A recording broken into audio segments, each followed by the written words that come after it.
Un bon boulot. Témoignages, discussions et reportages sur les grandeurs et les misères du travail.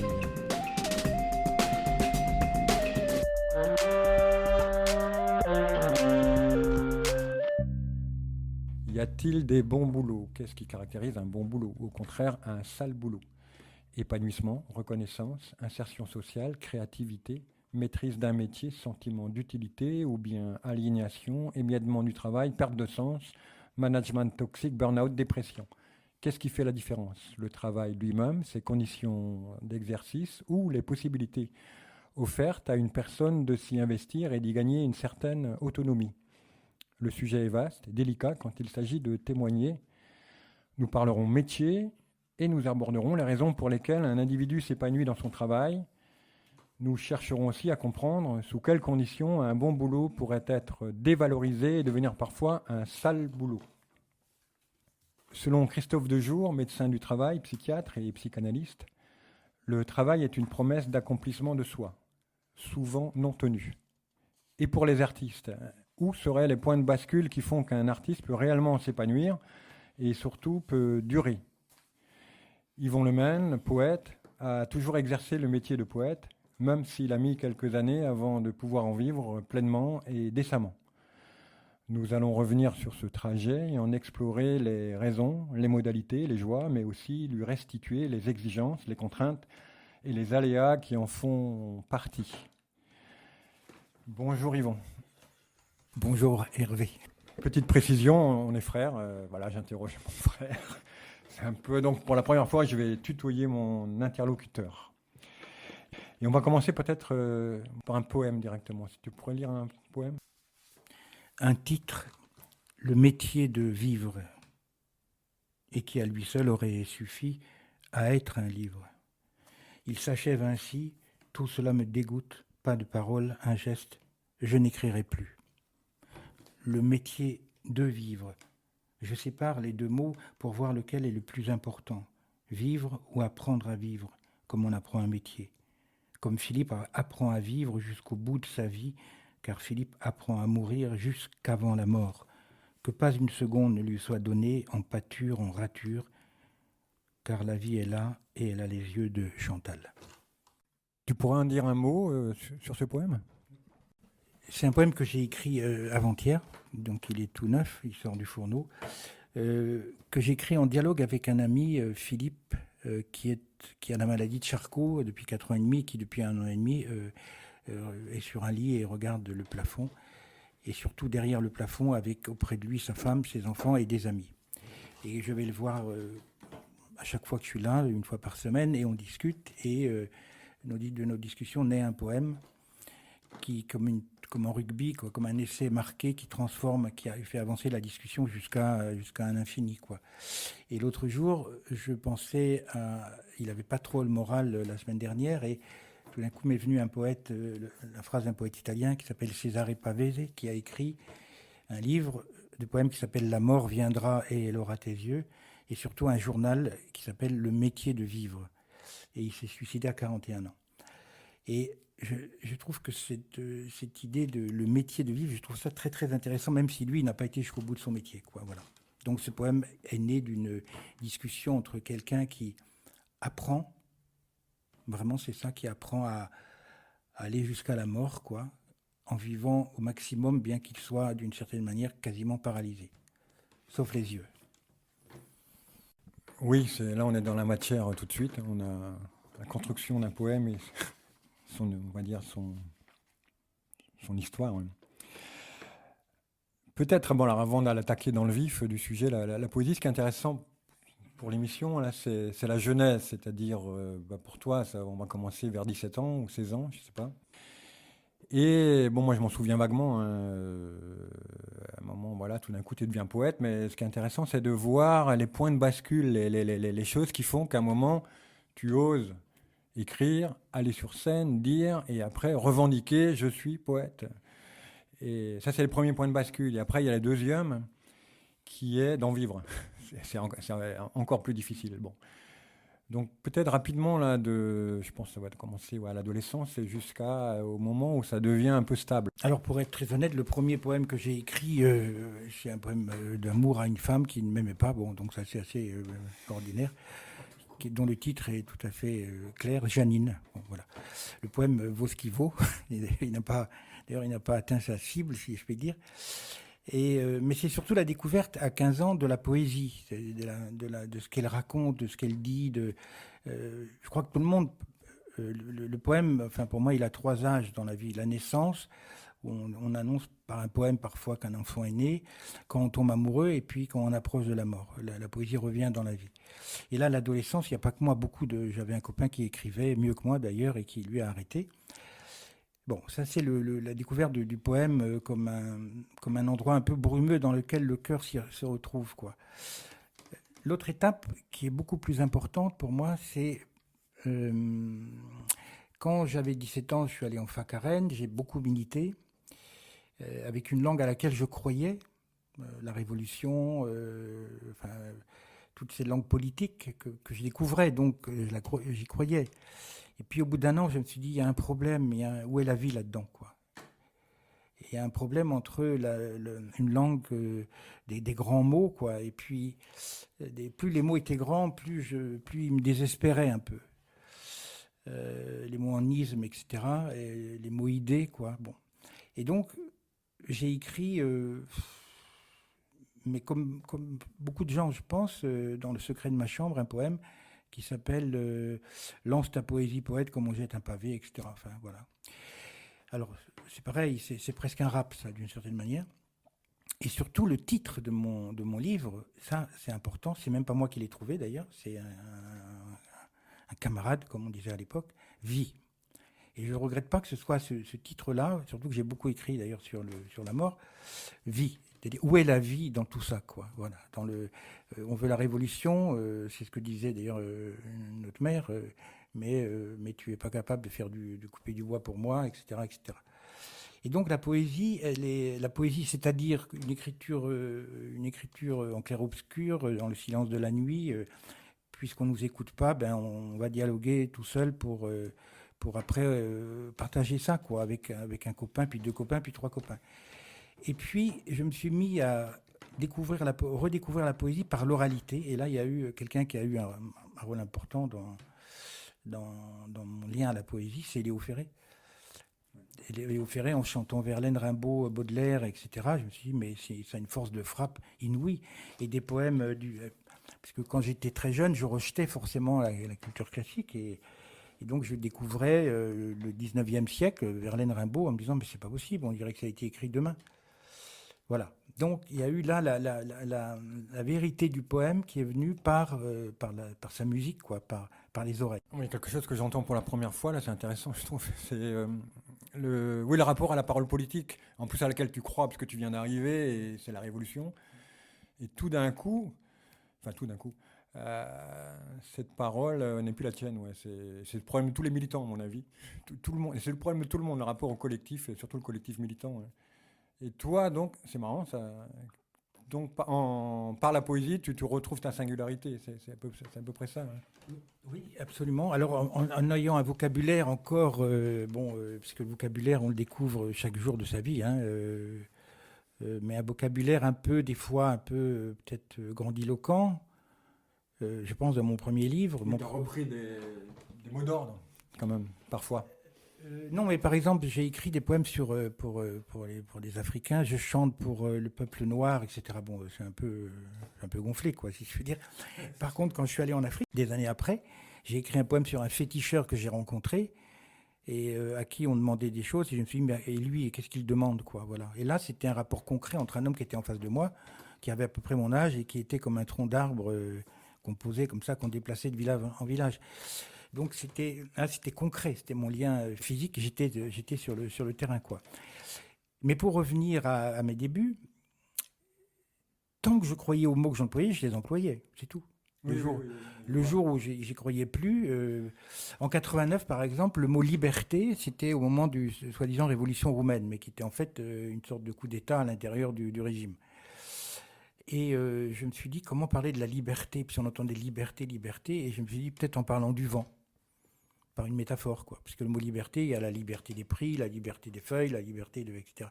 Donc ce sont des mots qui sont dangereux dans la mesure où si on les emploie, sans y croire, c'est déjà le début du mensonge. Et si on les emploie en permanence, en hurlant, quoi, comme font certains leaders politiques, en hurlant en permanence, c'est-à-dire sans jamais intégrer le silence, qui est une partie de la vie quand même, à un moment donné, moi, j'en peux plus. Voilà. Ouais, moi, je comprends ça parfaitement. Hein. C'est un rapport à la vérité aussi. Bon. Il y a un moment, tu as été interviewé par Trapenard à France Inter. À un moment, tu dis, oui, non, je ne suis pas tombé du ciel quand même. Ça m'intéresse beaucoup aussi. Qu'est-ce qu'il y avait donc dans ton ciel à toi pour susciter l'envie d'aller dire de la poésie? Alors je reviens un peu en arrière quand même parce que le choix que j'ai fait de vivre en poésie quand même n'est pas venu donc de l'écriture des poèmes. Parce que pour tout le monde c'est quasi impossible. Moi j'ai vendu pas mal de livres, mais ça, comme je dis souvent, les droits d'auteur, enfin là bon si je cumule ce que j'ai vendu, puis j'ai écrit aussi des récits et tout ça, mais je dis c'est ça aux enfants à l'école, les livres me payent les fleurs sur la table et les récitals la table. Donc voilà. Mais donc un jour, le 12 octobre 72, j'ai dit des poèmes sur scène. J'étais le voisin de Kerguiduf, qui était un chanteur important chez nous en Bretagne à l'époque, qui était mon voisin, qui était un homme très généreux. Il me dit, écoute Yvon, il y a une grève de soutien à Plémé pour soutenir les travailleurs du kaolin. Très bien, j'avais envie d'y aller. J'y allais d'ailleurs en tant que... J'étais plus militant, mais j'étais quand même concerné par le joint français, par toutes les souffrances qui existent, et je suis toujours très concerné. Donc je suis allé lire des poèmes, je me suis protégé par une guitare que je jouais très mal, et il y avait Gilles Servat, Kerguiduf, des gens qui sont devenus des amis, Patrick Ewen, Gérard Delahaye, etc. Et je dis des poèmes, je tiens à peu près, j'ai dû boire 2 cognacs avant pour aller sur scène, et je dis 10 minutes de poésie, et les gens m'écoutent, quoi. Voilà. Et alors j'ai fini, les gens m'écoutent, et Gilles Servat m'a dit, on en a reparlé il n'y a pas longtemps, il m'a dit, t'es fait pour ça. Pour dire des poèmes, quoi. À ce moment-là, oui, il m'a dit ça ce jour-là. Et je savais que c'était... Alors après, ça c'est une sorte de, quand même, comme la vie nous offre parfois, comme des coups de foudre, un peu, comme des révélations. Après, il faut trouver le chemin. Moi, je travaillais à l'époque, j'étais pion. Donc j'ai dit, mais j'ai senti quelque chose, effectivement, ce jour-là, quoi. Et ça a été décisif. Voilà. Maintenant, pour revenir à d'où vient la poésie chez moi, évidemment, je ne suis pas tombé du ciel, donc je suis tombé de 2 personnes, une maman et un papa. Et notre mère était quand même, elle faisait du théâtre. Elle avait un lien à la parole, à la langue, enfin, qui l'a fait rêver pendant 10 ans de sa jeunesse, quoi. Donc, elle lisait beaucoup aussi, et papa aussi. Et lui, le souvenir que j'ai avec notre père, c'était que, je crois que j'ai sa voix d'ailleurs. C'est une voix très douce. Et lui, il était quasiment un conteur parce qu'on allait dans le jardin et on travaillait avec lui, on nettoyait sous les carottes et les poireaux et il disait « Tu viens avec moi, je te raconte des histoires » et il nous racontait des histoires de l'histoire. Archimède à Syracuse, la Bérésina, Napoléon, etc. C'était quasiment comme un conteur et tout ça, l'un près de l'autre, murmuré, quoi. Donc d'un côté, maman qui a une voix très forte d'ailleurs et qui fait du théâtre, qui projette sa voix au loin, et de l'autre côté, notre père qui murmure quelque chose et qui nous fait sortir du jardin et aller très loin.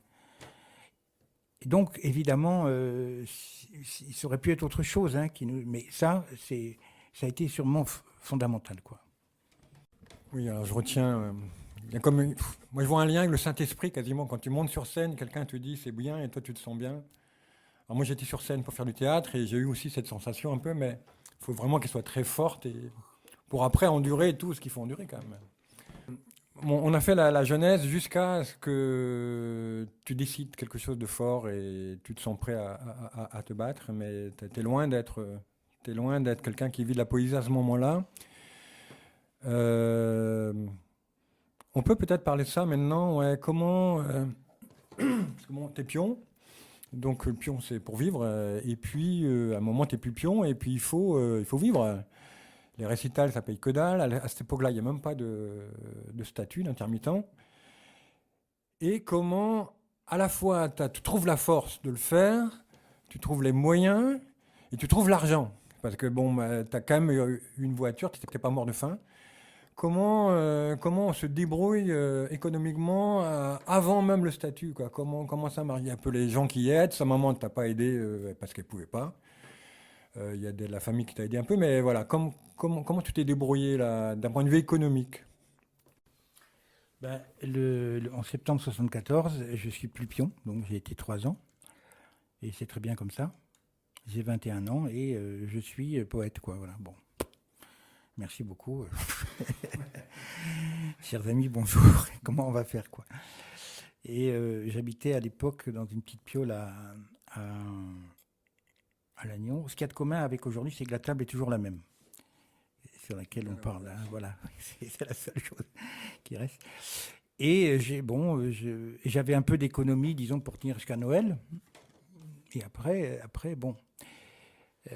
Donc, mais d'abord, j'ai 21 ans, donc qu'on soit très pauvre, jeune, c'est pas très grave. Oui. La pauvreté, on connaissait tous par cœur, hein, par notre enfance. Ensuite, par la scène, j'ai rencontré des amis. Gérard Delahaye, Patrick Ewen, Christine Noguez, Melaine Favenec, etc. Et donc, tous, alors ils étaient un peu plus vieux que moi. Gérard avait 50 plus, Patrick aussi, Melaine 2 ou 3 ans, Christine 1 an ou 2. Alors c'était plus facile, entre guillemets, pour eux, ils étaient chanteurs et musiciens, parce que la poésie, vraiment, il n'y avait personne qui disait des poèmes sur scène à l'époque. Mais ce qu'il y avait de commun, c'est la scène, quoi. Je chantais pas, mais j'étais sur scène, j'avais une présence, quoi, de toute façon. Et on s'est rencontrés et on a ensemble, à l'initiative de Gérard et de Patrick Ewen, créé une maison de disques qui s'appelait Nevenoé, en coopérative. Donc on se rencontrait à travers des spectacles, depuis, donc je parle de 72, là, 73. Il y avait beaucoup de spectacles de soutien à l'époque, beaucoup de grèves en Bretagne, et on allait de grève en grève, comme ça, à lire des poèmes, gratuitement, hein, évidemment. Mais en même temps, c'était aussi un exercice. On apprenait le métier, et on se rencontrait. C'était une époque bénie, d'une certaine manière, franchement. Moi, je pense que je suis né dans le bon pays, de ce point de vue-là. Quand je dis pays, je parle c'est métaphorique, c'est la Bretagne. Je serais né, j'aurais vécu ma jeunesse en Bourgogne ou dans le Bordelais, je ne pense pas que ça serait passé pareil, parce qu'il y avait une tradition de l'oralité quand même par le conte, etc. Et malgré tout, le poème pouvait trouver sa place. Moi, j'ai espéré qu'il y ait plus de gens à dire des poèmes. Il n'y en a pas eu beaucoup à cette époque-là. Bon, j'étais un peu seul, mais j'étais donc avec des chanteurs et des musiciens. Et là, c'est un métier, malgré tout. Poète, non, mais chanteur, musicien, oui. Donc, on a créé cette maison de disques et on partageait les bénéfices de l'un, servait à faire le disque de l'autre. Et même, on a poussé le bouchon un peu plus loin, c'est que, bon, de toute l'équipe, c'était moi qui avais le moins de... Moi, j'étais souvent demandé pour les grèves, parce que mes poèmes étaient assez marqués par ça, quoi, hein, parce que j'avais quand même gardé un peu de mon désir de changer le monde, quand même, que j'ai toujours gardé. Mais quand il y avait, par exemple, des spectacles pour distraire, alors là, on disait, oh là là, ils vont, quand on l'écoute... c'est un peu raide, c'était des poèmes j'étais assez violent, mais violent comme une tempête peut être violente, pas violent du point de vue moral, mais une énergie, quoi, disons. Donc ça a été très très dur du point de vue économique, longtemps, hein, pendant 10 ans, disons. Mais sur le plan moral oui. Et affectif et affectueux, c'était magnifique. Il y avait des amis, des histoires amoureuses, des camarades, enfin bref... j'étais pas seul, quoi, dans le fond. J'étais pas seul. Si je me permets de reformuler, ouais, là, tu construis pas forcément un modèle économique à ce moment-là. Ça viendra plus tard, on en parlera après. Mais tu construis tout de la base, les amis, l'affectueux, c'est très important, la conviction et en même temps le métier qui se développe. Parce que moi j'étais là aussi, enfin j'étais pas dans tes concerts, mais j'avais des retours et effectivement c'est assez surprenant. C'est moi qui ai essayé de faire vivre une compagnie de théâtre. Toute la Bretagne te connaissait à ce moment-là. Toute la Bretagne, c'est hallucinant. Hein. Sans gagner ta vie vraiment. C'est intéressant de voir pourquoi on tient au travail aussi. Ouais. Là, tu tiens, c'est pas l'argent qui te fait tenir, mais c'est plein d'autres choses. Ouais. Oui, c'est pas l'argent, parce qu'effectivement, sur la pauvreté, et là je viens de finir de Voyage au bout de la nuit de Céline, et lui il dit en gros, un pauvre c'est quelqu'un qui veut être riche. Non, pas forcément. Et pour moi, la pauvreté, c'est c'est pas la misère. La misère, c'est l'alcool, la solitude, la came, enfin tout ce qu'on veut. La pauvreté, c'est un fait avec lequel j'ai vécu. Bon, des fois j'ai eu peur, mais en même temps, j'ai eu, beaucoup, quoi, parce que j'ai par exemple eu trois maîtres très jeunes, à 20 ans. C'est pas rien, quand même. Jean Malrieux, Guy Vic et Xavier Graal. Et Jean Malrieux était un sa femme ne travaillait pas, ils avaient un fils, bon, il n'était pas très riche non plus, et il gérait très mal sa vie. Et je dis ça parce que je suis en train d'écrire un livre sur lui en ce moment, et donc il est mort en 76. Et c'était une rencontre, Jean et moi, par exemple,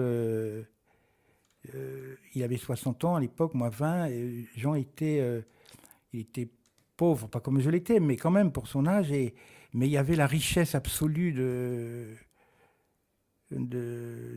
l'amitié par le poème que j'aurais pas pu avoir sans le poème, quoi. Donc je recevais beaucoup par le poème. Et donc, comme tu disais, enfin, il y a une phrase toute bête, l'argent ne fait pas le bonheur, alors, mais il y contribue.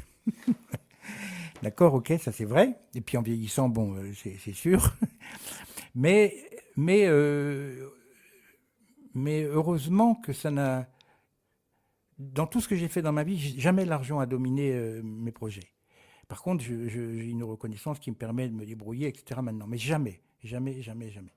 Ouais, alors, il y a des âges aussi, hein. Je pense que tu as commencé jeune, ça c'est une grande force. Tu peux dormir sous les ponts, tu peux faire n'importe quoi quand tu es jeune. Il faut le dire aux jeunes, hein. On a une force extraordinaire dans le fait qu'on peut supporter beaucoup. Malgré tout, en vieillissant, l'argent se pose de manière un peu différente parce que tu peux plus dormir n'importe où, etc. Oui, à propos de Céline, quand même, il dit aussi qu'un être vivant, enfin un homme, c'est je sais pas, un bout de viande, n'importe quoi, mais avec un rêve dedans, malgré tout. Et moi, j'aime beaucoup Céline, à vrai dire. Peut-être avant d'aller plus loin, après on ira plus loin sur le modèle économique, toujours, moi ça m'intéresse beaucoup parce que je parle boulot. Mais avant, peut-être on peut rentrer dans le métier quotidien, parce que c'est un métier. Les artistes, c'est des gens qui vivent l'extraordinaire. Et je pense qu'effectivement, ça peut être très dur d'être sur scène. Il y a 1000 personnes qui t'aiment. Puis après, tu es tout seul. Et donc, il faut faire du quotidien avec de l'extraordinaire. Donc, est-ce que tu pourrais parler un peu de ta vie quotidienne, de ton boulot, du matin au soir? Qu'est-ce que tu fais? Qui tu dois appeler? Comment tu écris? La vie quotidienne, ouais. Juste avant, sur Céline, dans le voyage, il y a quand même deux personnages qui sont très émouvants. C'est Molly, la prostituée américaine, oui, et Albert, le jeune garçon qui meurt. Là, il a une tendresse infinie pour ces deux personnes-là. Je reviens à ma vie quotidienne. Alors, mais j'ai mis du temps à apprendre. C'est ça la question. J'ai mis 15 ans à apprendre la discipline de ma vie. C'est ça, c'est la discipline. Ça, c'est clair. Au début, j'écrivais la nuit en fumant comme un pompier,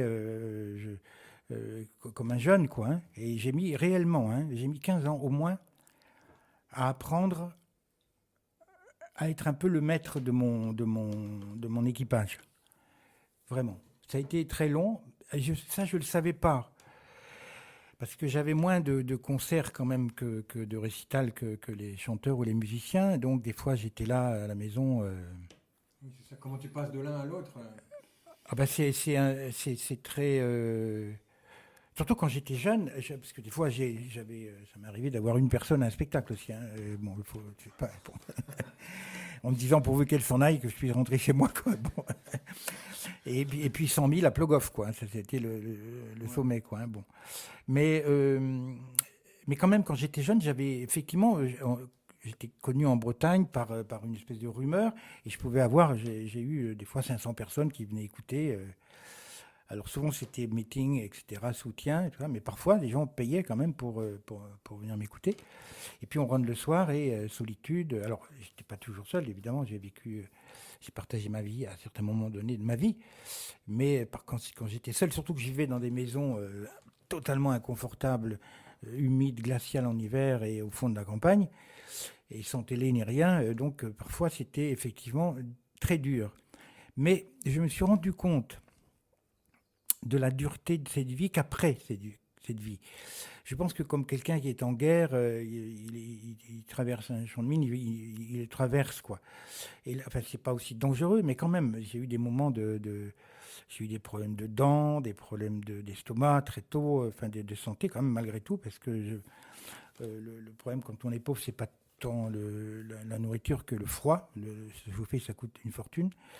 Mais même, je mangeais un peu n'importe quoi, et donc, mais je me disais, je pense que, comment dire, d'abord, on a été élevé par notre père, mais notre mère surtout, qui avait un courage incroyable pour tenir sa vie et nous élever. Donc ça laisse des traces. Ensuite, des amis, des camarades avec qui on discute quand on perd le moral. Et puis, il y a un aspect quand même qui a joué pour moi, ça peut paraître un peu prétentieux, mais non. Peut-être l'aspect héroïque, c'est pas possible, donc j'y vais. Et cette idée-là, c'est comme une image, hein, un peu. Surtout quand on est jeune, je trouve que ça peut porter, quoi. Alors, il y a eu des moments dans cette vie-là qui ont duré quand même assez longtemps. On peut dire peut-être 7 ans. Surtout après 80, c'est étrange d'ailleurs, et 90, où là j'étais toujours pauvre et le monde autour de moi avait changé. Mais je ne m'adaptais pas à ce monde cultureux, disons, ou culturel. Je ne savais pas comment faire pour avoir des subventions, puis ça ne m'intéressait même pas d'ailleurs. Et donc là, ça a été assez difficile. Et j'étais plus vieux quand même, hein, je tournais autour de 30 ans. Et bon, j'ai eu peur, et j'étais parfois... mais peut-être c'est là qu'a joué cette histoire de... Je ne ferai pas demi-tour malgré tout, quoi. Bon. Là, tu parles de ta foi. Bon, elle est incontestable, inébranlable. Ça, c'est intéressant. Mais après, c'est les gestes quotidiens qui fait que ça se transforme, que cette vie de lutte devient un quotidien, des gestes quotidiens, une pratique, une façon d'aller au travail, comme un fonctionnaire va à son travail, etc.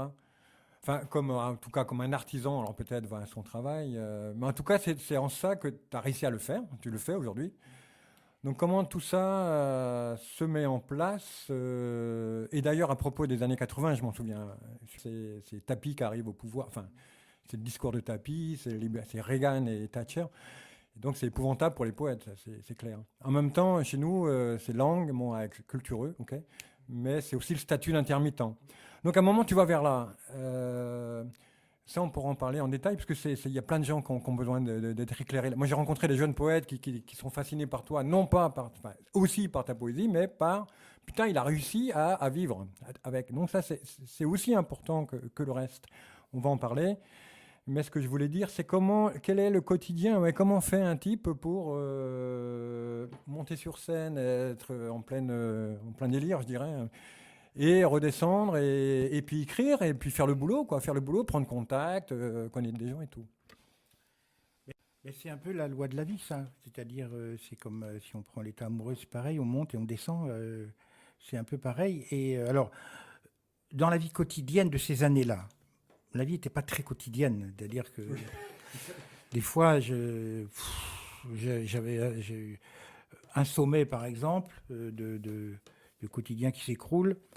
J'avais un ami qui s'appelait Jean-Luc Borel, qui était peintre, et on se voyait tous les jours quasiment. Il habitait dans une baraque aussi peu étanche que la mienne. Et sauf la différence entre lui et moi, c'est que j'avais une voiture. On m'avait donné une idée, une sorte de DS, quoi. 20 litres au 100, bon. Il y avait eu la crise du pétrole déjà. Et un jour, on va, Jean-Luc et moi, au casino à Perros pour faire fortune, quoi. Et on perd tout. Et on sort du casino et la voiture, c'est une voiture qui se soulevait comme ça, avec des suspensions, paf, et se soulève pas. Voilà. Plus de sous, plus de voiture, plus rien. Le top. Et on va chez un copain qui était ingénieur, qui nous héberge, qui nous retape pendant quelques jours. Et on rentre à la maison. J'avais pas envie de rentrer chez moi. C'était l'hiver, il faisait froid. Je tapais avec des gants. J'ai même brûlé une fois pour me chauffer ma table de nuit. Donc c'est pas quotidien, ça. Il n'y avait pas trop de quotidien, disons. Okay. Hein. Allons vers le quotidien. Voilà. Passons dans les années 90. Alors, mais quand même, comme il y a du quotidien quand même, le jour se lève, la nuit tombe, donc il faut la traverser.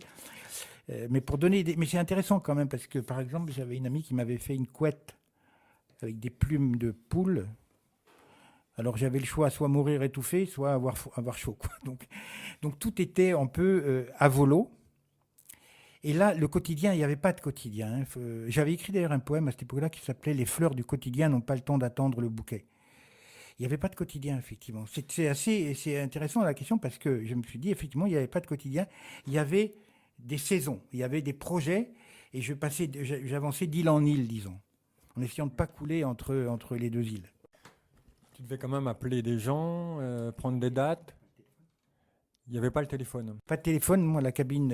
Une fois, j'appelle Geek Vic, par exemple, en 83. J'avais 5 francs à l'époque.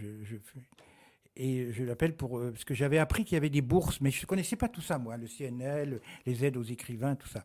Je connaissais absolument rien de tout ça. Puis je ne voulais pas demander. Puis un jour, j'ai craqué, j'en pouvais plus. J'appelle Eugène, à Paris, et il me dit je vais essayer de t'aider, je vais voir ce que je peux faire. Tu peux tenir combien de temps? Je lui dis 5 francs. Et la pièce tombe et ça a raccroché. On va aller sur un autre quotidien. On va quand même y venir au quotidien d'un artiste qui vit décemment. Mais bon. Cela dit, alors, mais c'est pas encore une fois, mais quand j'y repense, des fois ça me paraît un peu irréel. Moi, le quotidien qui m'intéresse à ce moment-là, j'imagine bien que ça peut être par Caribe et Scylla, je ne sais pas si on dit ça. Mais le quotidien, alors, de quelqu'un qui écrit, parce que malgré tout, il faut bosser, il faut les produire, les livres. Tu as fait vie, tu avais 21 ans, c'est ça? Il y a tant de pages, il faut les faire, les poèmes. Faut y aller tous les jours, quoi. Non, pas à l'époque. Non, j'écrivais sous inspiration, quoi. Non. Maintenant, oui. Non. Mais comment on passe de là mais en même temps, comme j'avais besoin de, comme disait, quand j'ai rencontré Guy Vic en 75, il me dit tes poèmes sont trop longs. Je lui dis les tiens sont trop courts. Alors que pour moi, c'est un immense poète. Mais j'ai mis du temps à comprendre ça. Mais je lui dis écoute, je suis jeune, laisse-moi parler, quoi. Voilà. Et donc mes poèmes étaient un peu, il y avait des images fortes, etc. Sinon, j'aurais pas eu d'éditeurs, de gens qui ont cru en moi. Mais j'écrivais effectivement, mais comme on fume un peu, quoi. C'était pas une discipline, c'était une nécessité absolue. Donc je travaillais parce que j'en avais viscéralement besoin. Puis il y avait des trous parce que quand il faisait trop froid en hiver, tout simplement j'avais envie de m'en aller, quoi. Donc j'écrivais pas tous les jours. Des fois j'en pouvais plus. Mais j'écrivais par exemple mon 4e livre, Le Pays derrière le chagrin. Je l'ai écrit quasiment la moitié en 2 nuits et l'autre moitié sur 1 an. C'était un mouvement c'était atmosphérique, quoi, hein. Il y a une tempête, il y en a plus, le bateau continue, c'est une traversée d'un océan, voilà. Et le quotidien était vraiment, c'est marrant parce que c'est intéressant cette question-là. Je sais pas s'il y en avait. Bien, bon, ça c'est Yvon Lemaine 1. On va faire Yvon Lemaine 2. Où, à un moment, malgré tout, les choses rentrent. Tu commences à vieillir, tu arrives vers 35 ans par là, je pense. Et c'est difficile de reculer. D'abord, tu n'as pas envie, et puis c'est aussi difficile. Et malgré tout, les choses se mettent en place. Moi, je sais qu'il y a une association qui s'appelle Chant Manuel, bon, grâce à un ami très cher, hein, qui a été très solide. Et là, on va apporter le collectif. Il y a aussi, malgré tout, Névénoé, tout ça, il y a tous ces gens-là, qui sont prêts à t'aider et qui t'aident à apprendre le métier d'une certaine manière. Enfin, ils t'aident pas le métier de poète, mais de vivre. Eux, ils vivaient déjà de la haie. Même, ça marchait bien pour lui. Même Favenec, même Christine Noguez, peut-être. Et Kerguiduf qui s'est effondré, j'ai l'impression. Mais lui aussi devait se poser la question comment vivre de la musique. Donc comment ça se transforme? C'est intéressant parce que là on a une vision du boulot de Jacques Lang qu'on peut contester, mais quand même qui incarne un peu cette affaire, Mitterrand et Jacques Lang. Et on a aussi la quête des artistes d'aujourd'hui, enfin en tout cas des comédiens qui sont à la quête permanente du statut et à la façon de vivre tout simplement décemment d'un métier très honorable et qui est très exigeant. Donc comment tu t'y prends? Il y a les écoles, il y a la coopérative, etc. Ouais. Alors tu as raison, là c'est dans les années 83, là j'ai 30 ans. Et donc j'ai un ami qui s'appelle Louis Goupil, qui était mon pion au lycée en 69. Avec qui j'avais un lien très fort, et on avait milité ensemble autrefois, et on a gardé le mieux de ça, c'est-à-dire la fraternité. Et Louis croyait en ce que je faisais, il m'a dit « je vais t'aider ». Et on a constitué une association avec des gens autour qui croyaient en mon boulot. Et on a commencé à faire un dossier.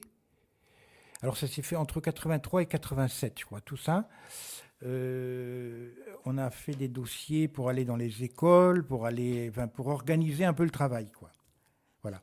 Et effectivement, tout doucement, j'ai eu du travail dans les écoles. Comme ça se passait bien, j'adore aller voir les enfants. Il y a eu du bouche à oreille. Et puis j'ai eu de plus en plus de travail. Et comme c'était un travail social aussi, il y avait des subventions du Conseil général du département, auquel moi j'avais rien demandé. Et puis il y avait le vice-président à l'époque, Pierre-Yvon Trémel, qui avait dit « Mais si, tu peux en demander, tu as le droit, puisque tu rends des services ».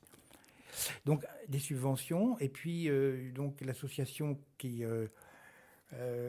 commençait à grandir. On travaillait avec d'autres, j'ai travaillé avec le théâtre du Totem à Saint-Brieuc, bon, avec des chanteurs, etc. Et puis un jour, Louis a dit « Mais peut-être tu peux avoir le statut d'intermittent du spectacle ». La première année, 86, je crois qu'on l'a raté, il n'y avait pas assez d'heures. Et la deuxième année, 87, on l'a eu. Tu l'as gardé après? Jusqu'à mon procès contre Pôle emploi. Bref. Oui, bien sûr. Et parce que d'une certaine manière, je pouvais avoir une voiture qui marche, donc je dis je serai là à l'heure, elle ne va pas tomber en panne en cours de route. J'ai changé, j'ai réussi à avoir un appart en 86 qui était, j'avais une allocation, je crois, logement, donc j'avais chaud, c'était chauffé, enfin. Tout doucement, les choses, j'ai vécu 10 ans dans cet appart, c'était 2 pièces, mais c'était agréable, c'était au centre-ville de Lannion. Et donc, ma vie s'est améliorée. Et du coup, mon travail aussi, d'une certaine manière. Il a changé, forcément. Oui, parce que là, je fuyais pas en hiver, je grandissais. Maintenant, je peux dire que je vieillis, mais à l'époque, je disais je grandissais. À 30 ans, on grandit, après, on vieillit. Et donc, je commençais, et quand je dis que j'ai mis 15 ans à apprendre à trouver la discipline, effectivement, et comme on a une subvention pour faire un travail, donc on le fait. On rend ce qu'on nous a donné. Et c'est obligatoire, c'est une question de morale, quoi. Et qui donne aussi sur une question économique. Et donc, il y avait des adhérents qui se reconnaissaient dans le projet, et on a avancé comme ça. Et donc ma vie a changé, on peut dire, clairement du point de vue financier, économique, avec le statut d'intermittent. Ça, c'est clair. On va s'arrêter sur cette embellie pour cette première partie et aborder dans le prochain numéro l'installation progressive d'Yvon dans une vie plus régulière, peut-être plus facile. Et on va creuser plus avant la construction d'un poème ou d'un récit. Prochain portrait, prochaine histoire, prochain métier, au prochain numéro de Un bon boulot. Témoignages, discussions et reportages sur les grandeurs et les misères du travail.